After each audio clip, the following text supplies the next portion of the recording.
mostra-lhe o quadro completo.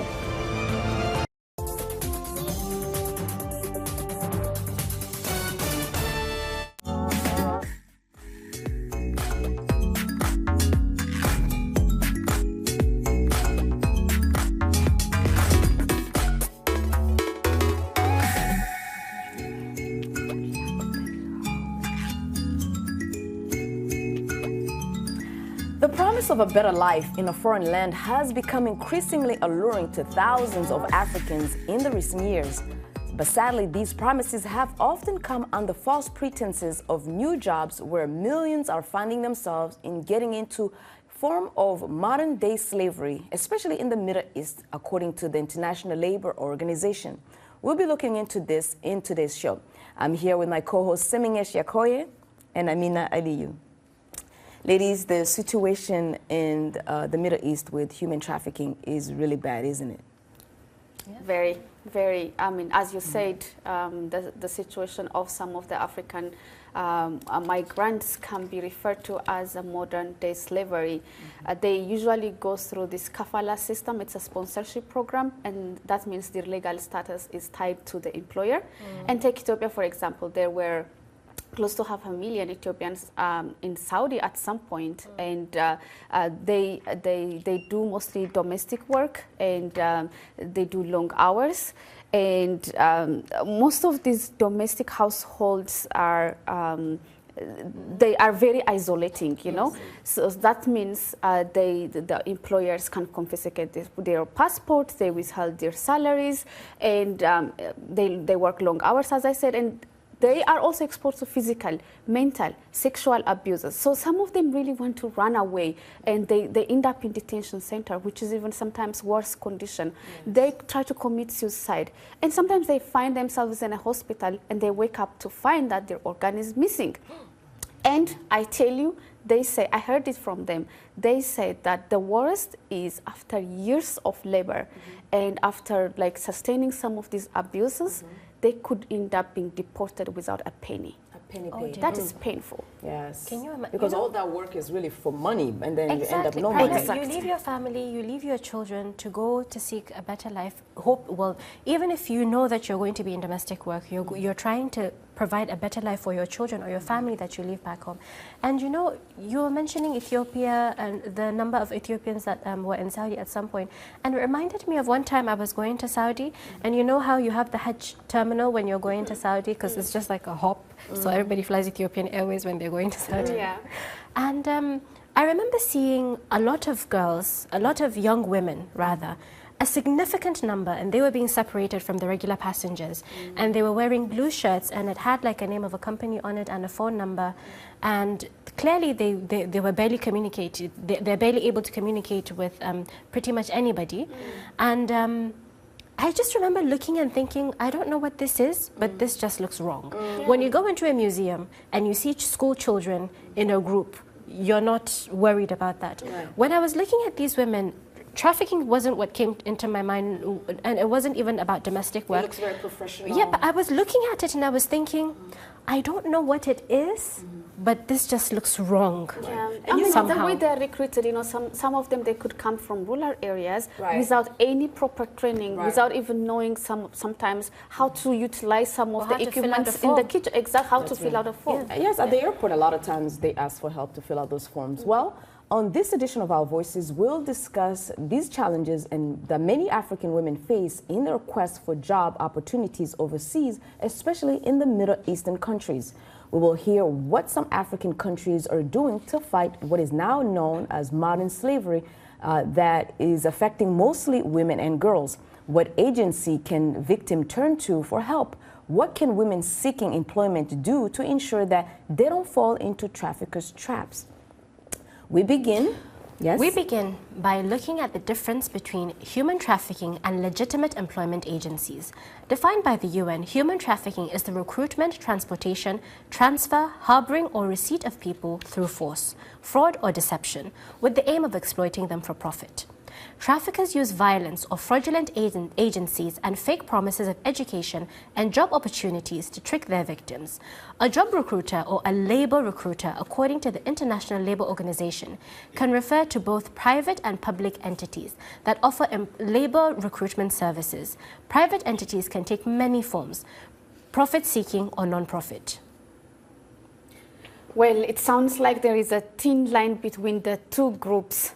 But to help us understand and identify ways women can find legitimate work and not fall into traffickers' traps, we invited Mrs. Banchi Yimmer, a former domestic worker herself. She's the founder of Nya Lenya Besedet, a Lebanon-based Ethiopian migrants' rights organization.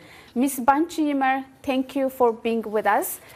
Let's start by telling us, we know that not all work experiences in the Arab countries end up in horrific stories, but with your personal experience, please tell us about the harsh realities that many women don't consider when going there for domestic work.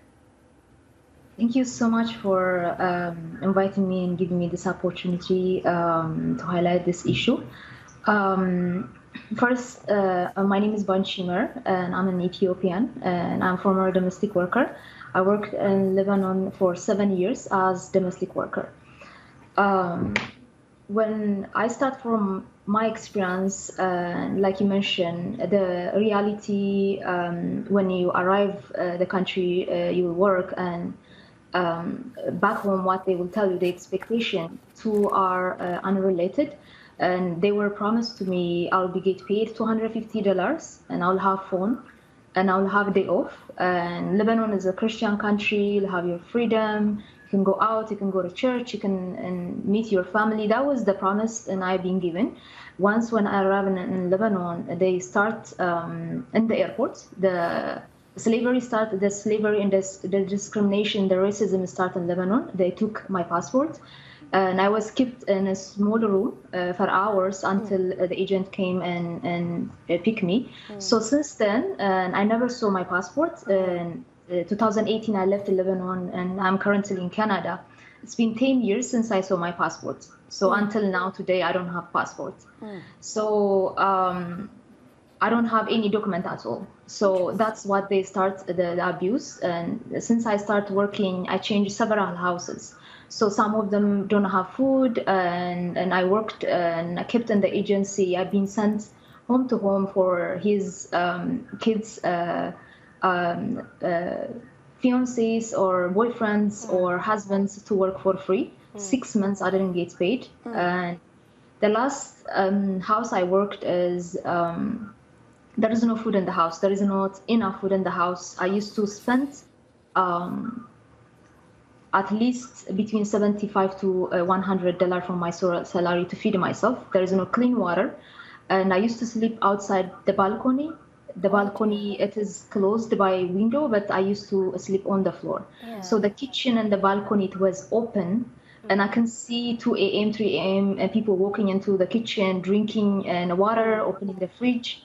So when it comes to winter, I didn't have any heater, and when it comes to summer, there is no AC. Yeah. Sometimes while I'm slept on the floor, and the water it's will touch my mattress, and I have to wake up seats because my employer doesn't want me to sleep on the sofa. Definitely, yes. So, Ms. Banchi, as you've mentioned, we get to hear of many cases of inhumane treatment of domestic workers in Oman, Saudi, Lebanon, as you have mentioned, and so on. Do you see these governments having the political will to reform the labor laws to protect foreign domestic workers? As you said, racism was also a factor. So what are your thoughts on that?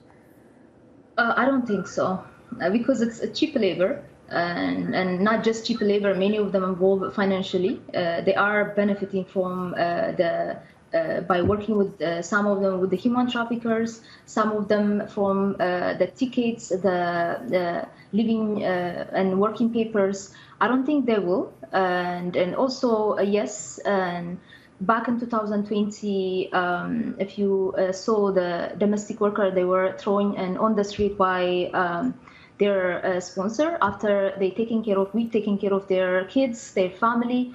We feed and also whenever they sick, we're there. So when a financial crisis hit and they were throwing on the women on the street, and that's clearly discrimination and racism. And also inside the house, many separated their clothes and washing machine to the domestic worker. The domestic worker forced to wash their clothes on the hands and eat separate plates and wear specific uniform for months, for years. They don't think we have needs. We basically treat us like property. So this is racism and classism as well, not just racism. Yeah, so I don't see the governments will be willing to change unless like they've been forced, like Qatar, because of the World Cup.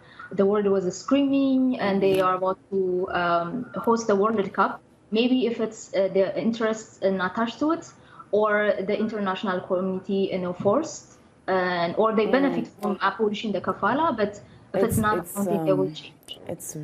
It's really sad, and I'm so thankful to have you on the show to give us that personal experience. I'm so sorry you had to go through that, and it's unfortunate as you think the governments really don't have that political will. But you know, I recently had an opportunity to interview the First Lady of Sierra Leone while discussing the issue of human trafficking. She raised to us and brought to our attention a horrible crime taking place around the world inside human trafficking. Let's take a listen and get your thoughts on this crime. And I try to also bring awareness. It's not only the trafficking, it is the organ trafficking. So just that people will be so willing to just sell your organs. You're standing alive, you don't know that it is you that they have already marketed to take your organs from you and give to some people, whoever, you don't know. I think that's the worst thing that will happen to any human being. And my advice would be, if you want to go to any of these Middle East countries, register with your embassy. Make sure your embassy know you're there. Let your ambassador know who you are, and let them have a contact details for you, so that they can check on you whenever the need arises.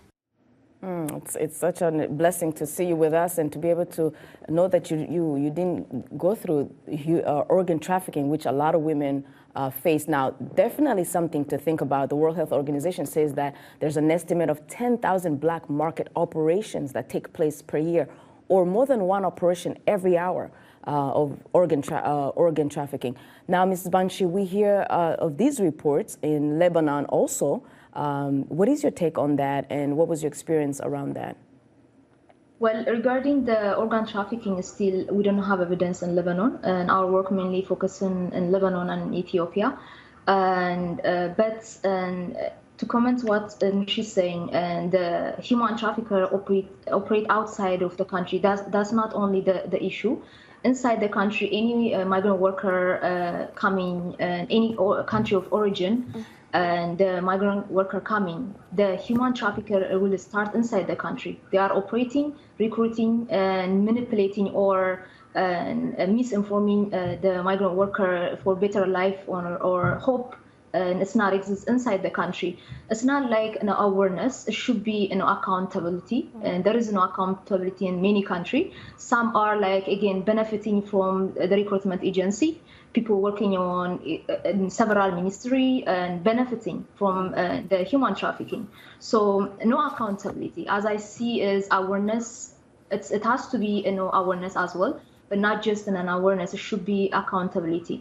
When it comes to the embassy, back in 2020, many Sierra Leone women were sleeping on the streets.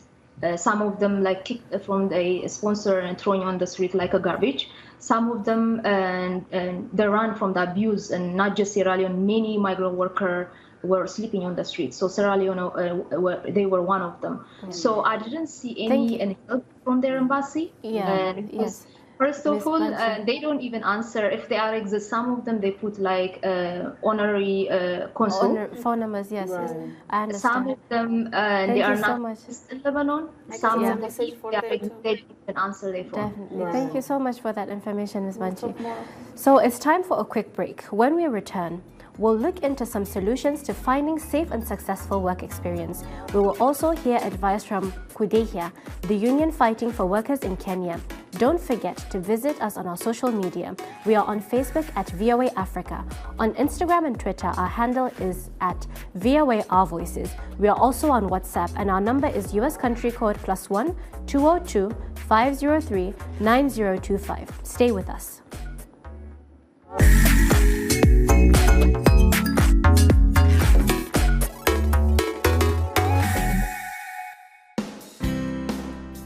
Health, wellness, sport, beauty, medical breakthroughs. Healthy Living cares about your well-being. What are the main health concerns in Africa and around the world? Find out the latest on coronavirus. Connect with our experts and ask them questions. How long does the virus stay? Join me, Linor Moudou, in Washington every week on Healthy Living, right here on VOA.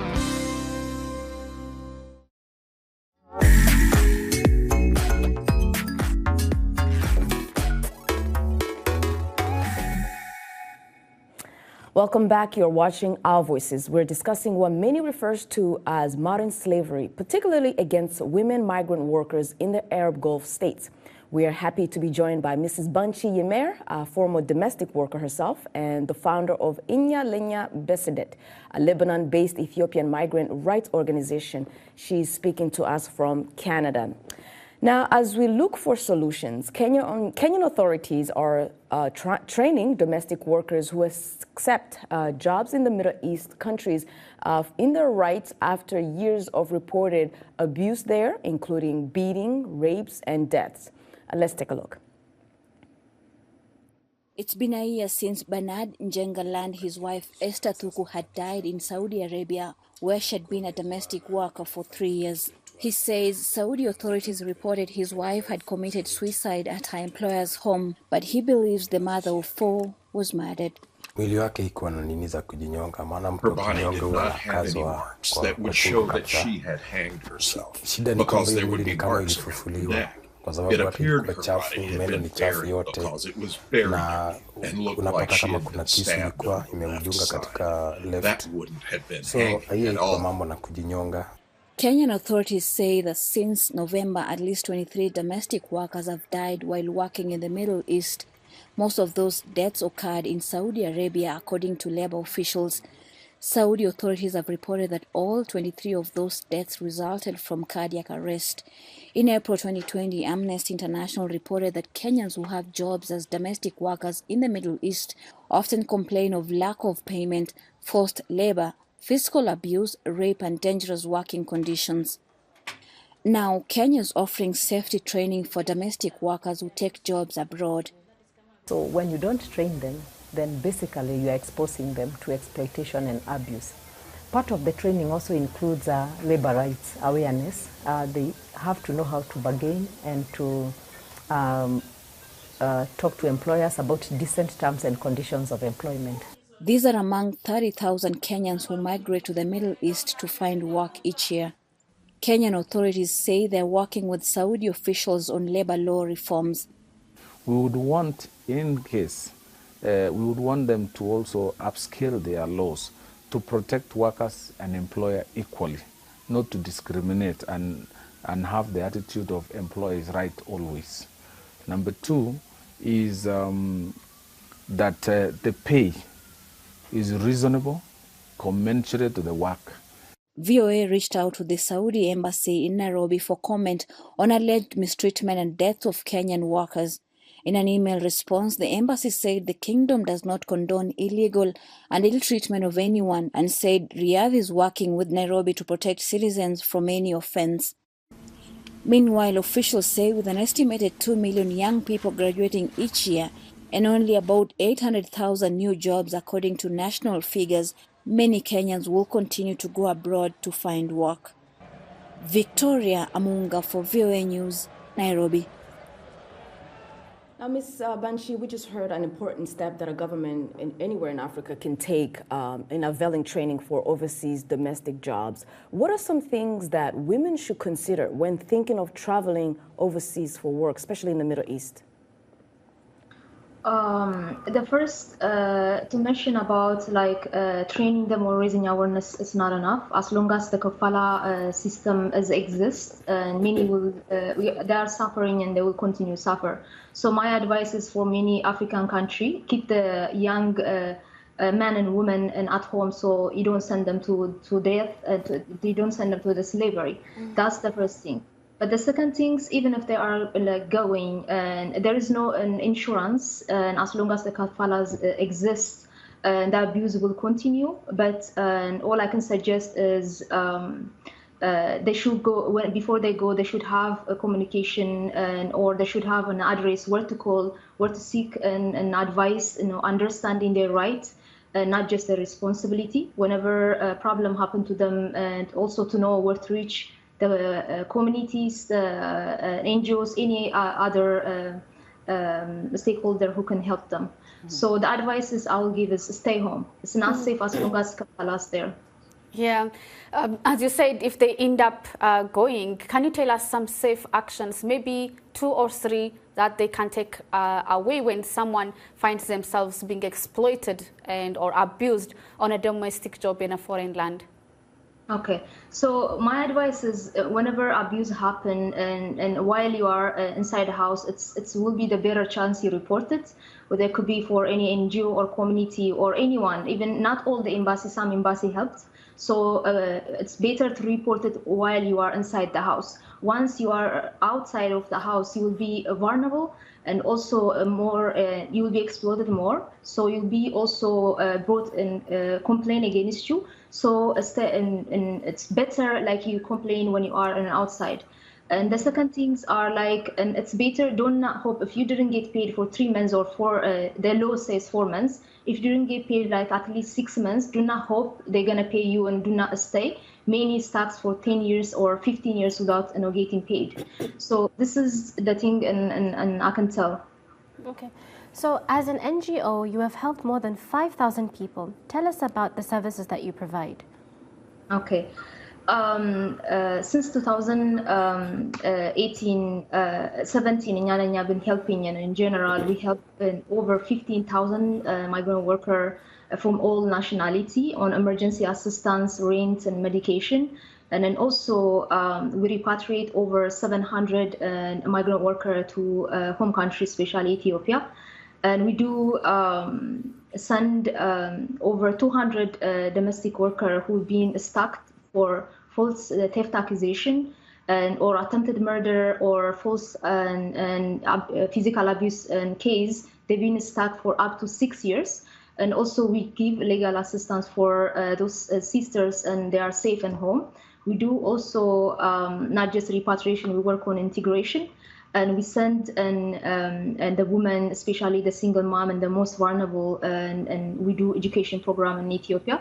Recently, we just opened a small community college to also do more integration. In Lebanon, we empower many different nationalities, small community groups, so to reform themselves, to empower themselves with the skills and capacities. We host in so many events and trainings in Lebanon as well. And we do research and we do awareness and school to school, home to home, and we are helping what we can. Inyalenya found by domestic worker, also majority members and who do the activity are domestic worker and previous domestic worker.